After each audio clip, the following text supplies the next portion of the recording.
Hello Gemini, Sun, Moon, Rising, and Venus Signs. Kamusta kayo? Sana po nasa mabuti kayong kalagayan. Welcome back po sa Star Tarot. Kung bago kayo rito, welcome din kayo. Thank you for your support. I truly appreciate it. God bless you all. Gemini, paunang mensahe po ninyo, Knight of Cups.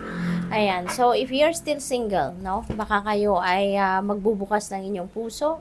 Sa ngayon, para sa iba, baka merong manliligaw sa inyo, merong mag-aaya sa inyo na makipag-date, yung may offer, no? May offer of love.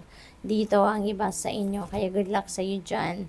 Five of Swords, pero mag-iingat kayo, no? Kasi baka deceiving, no? Yung taong ito. So, ingat kayo. Wag muna kayong magtitiwala agad-agad sa mga sinasabi ng mga tao sa paligid ninyo.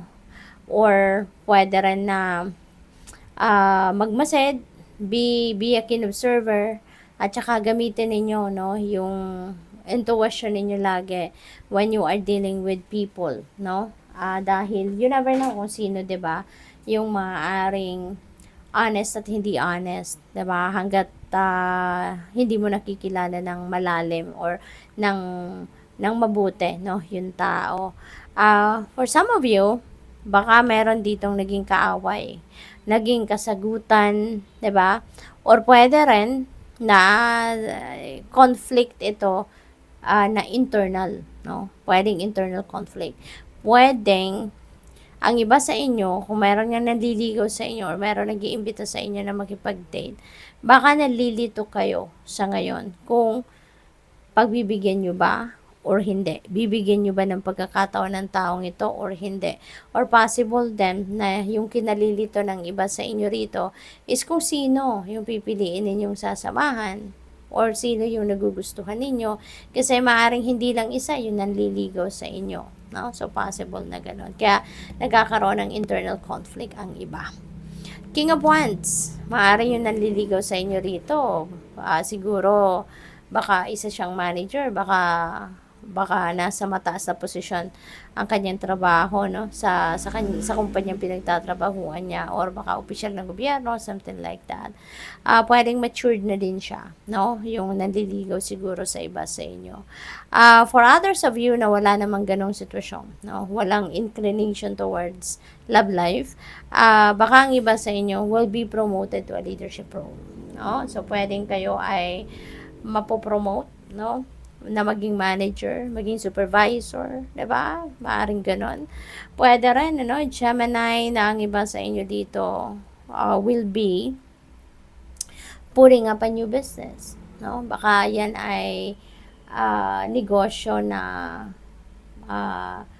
pwedeng magsisimula kayo sa small business, pwedeng ganon, home-based, ganon, online business, no? So, good luck.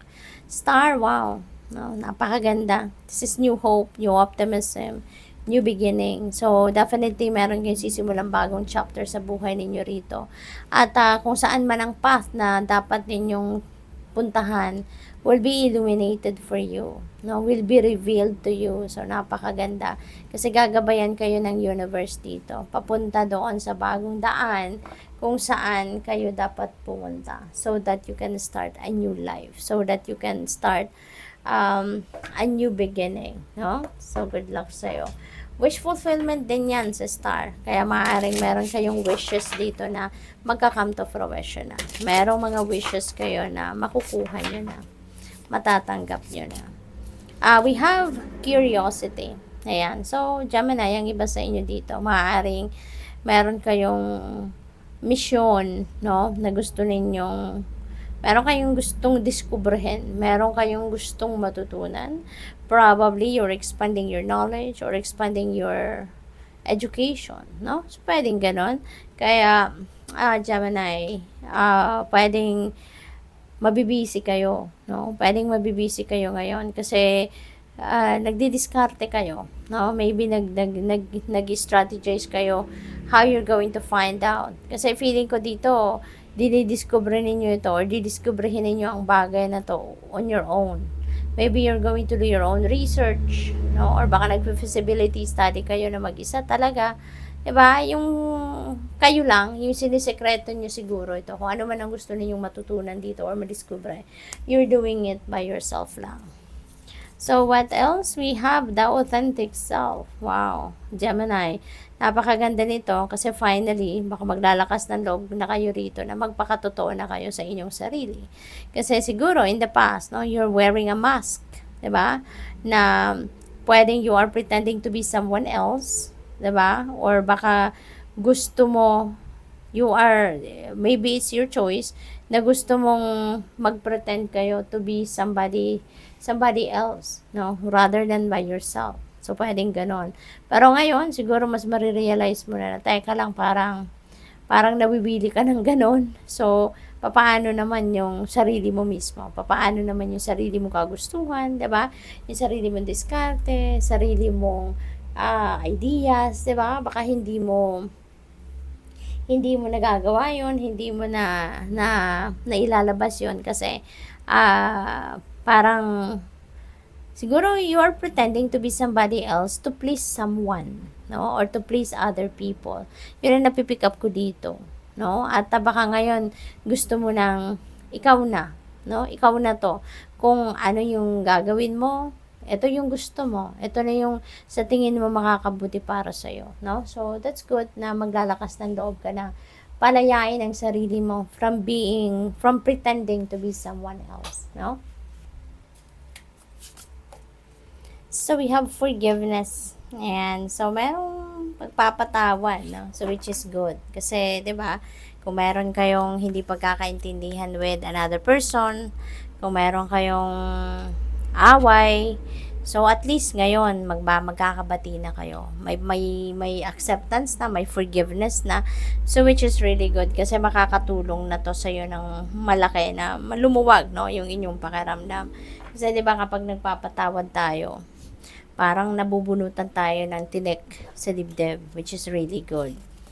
So, we have moving out of stagnation. Napakaganda. Kasi, maaalis na kayo sa puntong, yung parang nandun, stuck energy, no? Maaalis na kayo sa stuck energy. Magkakaroon na kayo ng pagkakataon para, mag-ano kayo, mag-move on, mag-move forward sa buhay, mag-progress, no? Papunta na kayo sa pag-grow, papunta na kayo sa pag-thrive, 'di ba? So, napakaganda. Kasi magkakaroon siguro kayo ng pagkakataon ngayon or opportunities, no, na magbibigay sa inyo ng pagkakataon para kayo ay umusad na sa buhay, no? So, which is really good. So, what else? Gemini, we have clean it up. Okay? So, time for you to clean up, time for you to release anything and everything that doesn't serve your highest good. Panahon na para kayo ay, kumbaga, linisin mo na yung sarili mo energetically, no?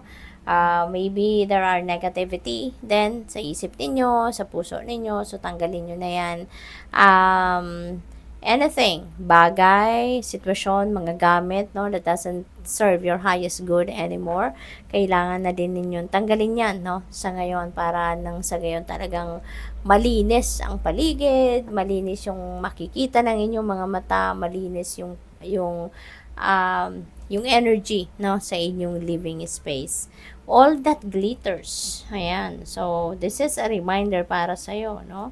Important reminder na hindi lahat ng makinang ay gold. Hindi lahat ng makinang ay nakikita ninyo sa surface, yun na yun. Hindi lahat ng maganda sa surface, talagang maganda ang pangilalim niyan. Kaya, do not be deceived by appearances, kumbaga, no? Kasi hindi lahat ng nakikita ninyo na sa surface niya, yun na yun. Yun na ang lahat. Hindi. Okay? So, wag kayong basta-basta magtitiwala, no, sa kung ano lang ang nakikita ninyo. Dapat, kung interesado kayo sa isang bagay, isang tao, or isang oportunidad, importante na mag-dig deeper kayo. Alamin ninyo, diskubrihin ninyo, mag-research kayo, yung ganon. What else? We have no place like home. This is very true, 'di ba? Siguro ngayon, nasa ibang lugar kayo, nakatira kayo temporarily sa kung saan man at hindi kayo komportable, no? Talagang siguro nami-miss ninyo ang sarili ninyong tahanan, kasama ang inyong mga mahal sa buhay, nami-miss ninyo yung sarili ninyong higaan, sarili ninyong kwarto, yung gano'n, no? And you are uncomfortable kung nasaan man siguro kayo sa ngayon. A change in the wind, nito, may transformation na magaganap, no? Mayroong pagbabago ng sitwasyon sa buhay ninyo, Gemini, and that could be in whatever area sa buhay ninyo. Pwedeng meron kayong ditong plano, konkretong plano na ready na, i-roll out, pero for some reason baka nagkaroon ng pagbabago, no? For some reason baka kayo ay magkakaroon ng cold feet, no? At magbabago kayo ng direction. Pwedeng ganon. This could also signify relocation, baka maglilipat ng tirahan, ng bahay, ng trabaho, ng opisina, no? Employer, yung iba sa inyo. Good luck. Thank you for watching. Love and light. Namaste.